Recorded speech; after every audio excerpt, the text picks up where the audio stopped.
everybody, and welcome back. And in today's episode of Shannon Grossly Overestimates How Much She Can Accomplish in 1 week, we are going to take this free collar pattern and some stash fabric and see how many variations on it we can get done. So this is a free pattern that was released by Grasser several months ago. I'll put the link in the description in case you want to get it for yourself. And Gwen of Gwen's Shenanigans proposed a sew-along. Now, this YouTube channel was still a twinkle in my eye at that point, but I love the projects that have been made so far with this pattern, and I am eager to see what I can add to the collection, even if I am literal months late to the party. So my thought was to take this pattern and see if I can get a couple different variations made up, because I think that this has the potential to be a very versatile pattern that can be styled in many different ways depending on the sorts of fabric that you use. And of course, because that's kind of my thing, I'm only going to be using fabric from my stash. I have some general ideas about what I want to do, but this project is still only going to be about 40% planned ahead and 60% flying by the ruff of my collar. These are the fabrics that I've pulled out so far. I have some classic white, in this case some linen handkerchiefs, as well as, hopefully, some lace to match. And this will make the more standard classic color that we see on the website. Then I've got these cute floral prints, which you may recognize from last week's dumpster diving adventure, which I think will make a very cute ruffled collar.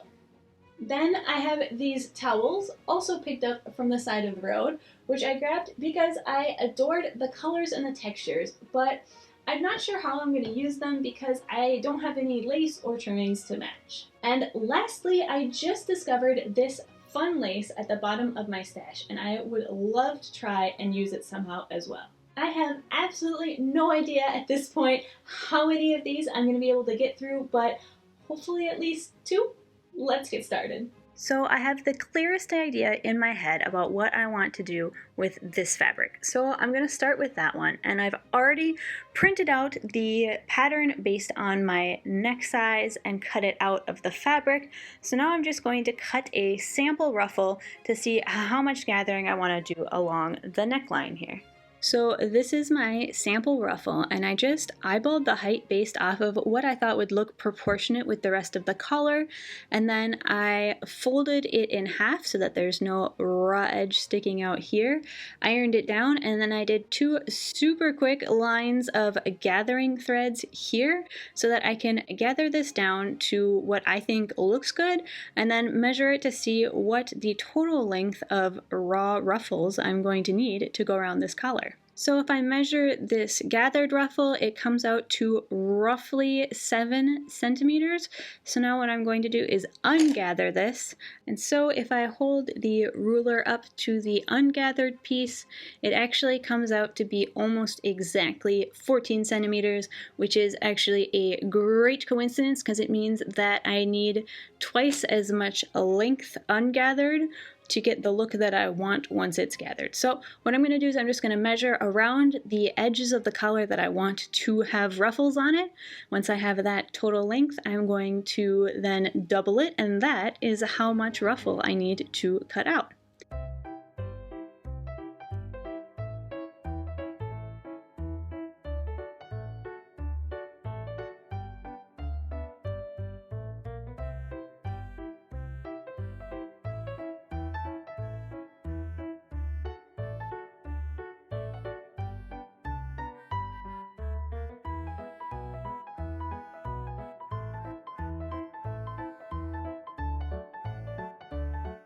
Okay, well, I've got my ruffle all sorted out. It's all ironed and gathered, and now I'm just pinning it onto one layer of the collar here because there's no way that I'm going to try it and just blindly sandwich this between the 2 collar layers. So I'm going to sew it down first to this first layer, and that's going to make it, I think, much easier to tackle, for example, the corners where these ruffles are kind of all bunched up and going crazy. And then once that is sewn down, then I'm going to go ahead and take the other half of the collar, smack it on here, and then sew that all together. So I'm gonna keep pinning.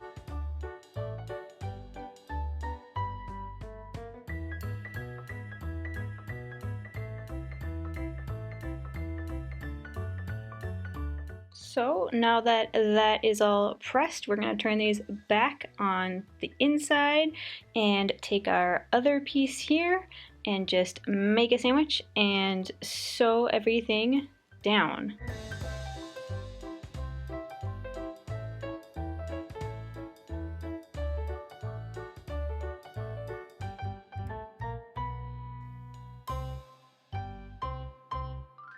Okay, so I've gotten the entire perimeter of the collar sewn down except for between these two pins here, which is going to leave me room to turn the whole thing inside out and then iron it down.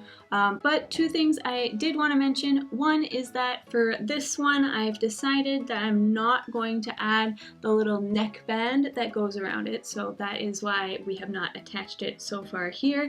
And the other one is that I think in the next collars I'm going to do, the very first step that I'm going to do is going to be to iron the facing down onto the pattern pieces, because I did that after having sewn the ruffle on here, and that was not the best thing to do. This fabric is a bit loose weave and it shifts around pretty easily, and especially because it is cut on a curve, and I didn't do any stay stitching, the sewing of the ruffle onto the collar sort of distorted it, and that made it really a pain in the ass to sew the one piece to the other piece because they were distorted in slightly different ways, and that just made the whole process take far longer than it should. So if you are going to follow this pattern, I highly recommend sewing your interfacing onto your fabric pieces as step number one, and then doing any other additions that you might want to do after that. Alright, so now that that first collar is done and lessons have been learned, it is time to move on to the second collar for this project, which is going to be the plain white one.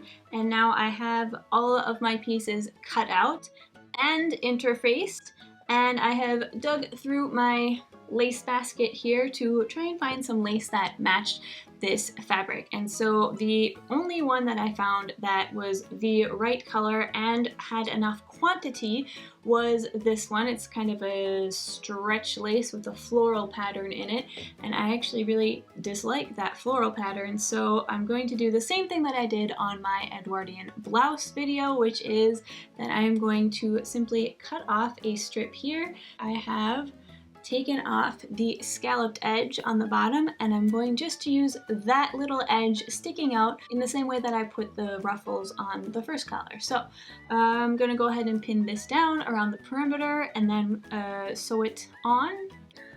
Also, I thought I would take a second to show you how exactly I'm going to attach the start and stop of this lace on here, because it's the same way that I attached the ruffle on the first collar. However, I did not think that very clearly through, and I had to go back and pick some of those stitches. So I'm just going to show you the lessons I learned on that so that when you do it yourself, it should go a bit smoother. Alright, so the right side is facing up. This back here is the interfaced or wrong side, and I have this pin here which is marking the seam allowance. So it's marking the seam allowance for the neck, which is roughly 1 centimeter. What you're going to want to do is take your lace, find the edge, and then you're going to want to finish the edge off however you prefer. So for me on my lace, I'm just going to fold it under twice, like so. You can sew that edge down if you want, and then from here what you're going to do is put it on your collar like so, and you just want to make sure that this edge of the lace is lining up with your seam allowance. And the mistake that I made when I did the collar the first time with the ruffle is that I had the ruffle extending past my seam allowance, and then when I turned it right side out and went to iron it down, this edge was kind of caught all funny and did a little rounded turn, which was looking kind of goofy. It wasn't the look I was going for.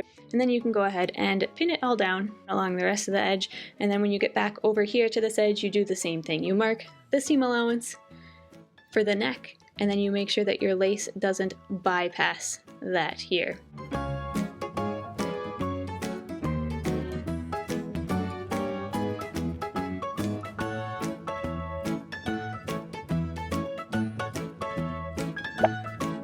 Alright, so that stage is done. I've gotten it turned right side out and ironed down. I have to say I am quite pleased with both the edge and the corner. They came out a bit cleaner and definitely with less work than the first collar, so we are making progress and improvements and learning lessons here, which is always great. So next I'm going to turn and look at if there are some more embellishments I can add to this, because while it is very pretty, it is a little bit plain, and I am hoping to jazz it up a little bit. And then also I'm going to go look at the neck piece and see how that pattern is working, and I'm also going to see if perhaps I can maybe make it a tall collar. I do have a little bit left of this lace that is still the full original height, and I'm wondering if maybe I can make that a taller sort of neckband than the one that the pattern calls for. So we're gonna do some investigating and see about that. So I came across this pleated panel I had made up for another project. As you can see, it's pleated on the front to look like pin tucks, but it's actually just held in place by a large piece of woven interfacing at the back, and it should be perfect for repurposing as the collar. To make the new neckband taller, I first traced the bottom edge of the original neckband, then marked the center back, extending that line up higher than the original pattern piece. I then moved the pattern up so the new piece would be as tall as I wanted it, keeping the center back lined up. I traced the top edge and connected the two edges with a ruler. I could then transfer the new pattern onto my pleated panel and cut it out. I sewed the backing and the lace on, turned it inside out, and then top stitched the top edge so that the lace would be sure to stand up. This got a good press, and then was pinned on to the body of the collar.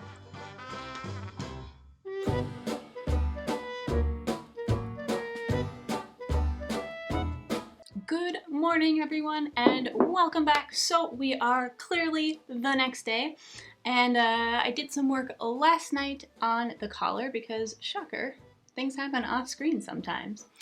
And my mission for last night was actually to try and go digging through all of my various piles of stash and try to find something to work with this fabric for the collar. Maybe some sort of red lace, but the only kind I had was burgundy. It wasn't really matching this. And then I found something that made me change my plans slightly, and that is this. So this is a skirt, but I never got around to finishing it. It got thrown in my pile of UFOs, which lives in the same bucket as the rest of my fabric. And when I came across it last night, I instantly thought, okay, this is something that I can use, because not only do I have this fabric, but I also have this, which is a dark blue fabric which matches very well the stripes on here. So I decided to switch plans, and instead of making a collar out of that towel, I am instead going to make a towel. I am instead going to be making a collar out of this fabric. Now, this skirt still is very usable. All I have to do is actually just sew it together.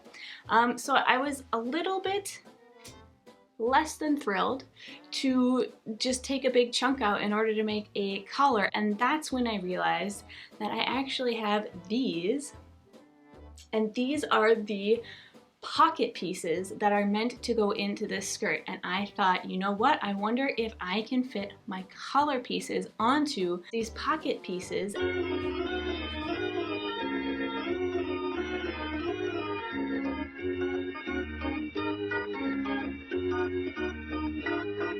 So once I found those fabrics and I knew what the plan was going to be, I decided that I needed to make a second pattern piece. So if this is the pattern piece for the entire collar, I then made a second pattern piece that is a bit skinnier. So now we are left with this semicircle, which is a smaller version of the collar pattern. Now I'm going to just lay it down onto the blue fabric, pin it down, do the top stitching, and then cut it out from the blue fabric, and that way I am sure that the blue fabric is going to be laying flat and not shifting and going wibbly or wonky on me at all. And then once it's top stitched down and kind of held in place, then I can lay my large pattern piece on top of it and cut the whole thing out, and that just kind of guarantees that it's going to sit flat and not go goofy on me. And then once I have that all taken care of, then I'm going to take a look at the neckband and decide if I want to do it out of all dark blue or all stripes, or kind of carry the border pattern up into that neckband. So that will be something that I will look at after I've gotten this top stitched down.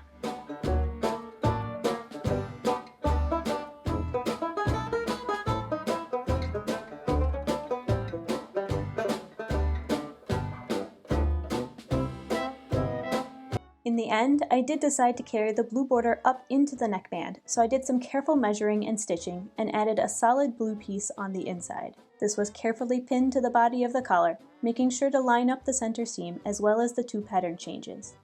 The pins only attached to the top layer of the body of the collar, leaving the underside free. Once that was all sewn down, I could fold under the inside edge of the neck. Then fold the neckband over, enclosing all remaining raw edges, and then sewing that seam shut by hand, trying to hold still for the camera while simultaneously trying to avoid trapping any dog hair in the seam. You know, the usual method. Then I moved on to collar number 4, which was made by repurposing one of Cannell's old Halloween costumes. I only needed the black portion, so I cut that out, added some iron-on interfacing, and cut the entire piece out. Skipping past the part where I sew right sides together, and jumping to the part where I take the lace that was cut off the bodice of an old dress. I knew I wanted the scalloped edges to hang slightly off the edge of the collar, so I carefully arranged them thusly and pinned them down. This edge was then stitched on by machine with black thread that was nigh invisible against the chaos of the lace. Then all the excess lace up by the neckline was gathered together and stitched down by hand, with no real method to the madness, but just eyeballing what looked best. The excess lace was then trimmed off.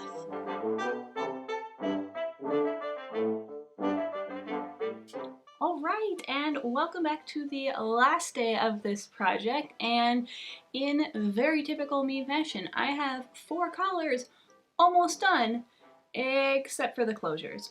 But I'm going to behave myself, and I'm going to go back and figure out some interesting and creative ways, hopefully, of attaching all of these collars. That is what we're going to be doing today, and then we get to do the final reveal. So, stick with me, we're almost done, and then we'll be able to see what these puppies all look like.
Guys, there you have it. That will do it for this week's project. I'm pretty sure I went into this thinking, oh, a simple little collar, that'll be a quick and easy project, and then of course my brain took over and said, oh no, let's make 4 different versions with 3 different patterns and it'll be great. I'm super happy with how they all turned out, and I really think that it achieved my goal, which was basically to show that this pattern can be super versatile, and just depending on the different fabrics and trims you use, you can get a multitude of different aesthetics. Everyone can find something here in this pattern, so I highly encourage you to go and get your version. Again, that free pattern is linked down below in the description, and also pay attention because there is in fact a ruffle pattern included for it, which you would know if you actually bothered to read the instructions all the way to the end. One quick thing that I did want to mention is that if you are somebody that highly dislikes buttons, or maybe you have issues with dexterity and things like snaps and tiny little buttons on your neck are just really not your friend, then one recommendation I will make is magnets, and that is what I used in this collar specifically. It has 4 little magnets sewn in, 2 here and 2 here, and so it just grabs itself. And these magnets, they're very small, they're very strong, and it just means that you have to line the pieces up more or less on your neck where you need it, and they just click into place, and it is great. I personally really dislike buttons, especially fumbling for buttons here, so all of the buttons that you see here are in fact actually purely aesthetic, and for me I chose to use snaps on most of these collars, but you can use magnets. It works super well. If you are still here, thank you so much for hanging out with me and sticking through all the way to the end. I greatly appreciate it. And if you are new here, please consider subscribing so that you can stay up to date with some of the projects I have coming up in the future. So thank you so much. Have a great week, and I will catch you on Friday. Bye.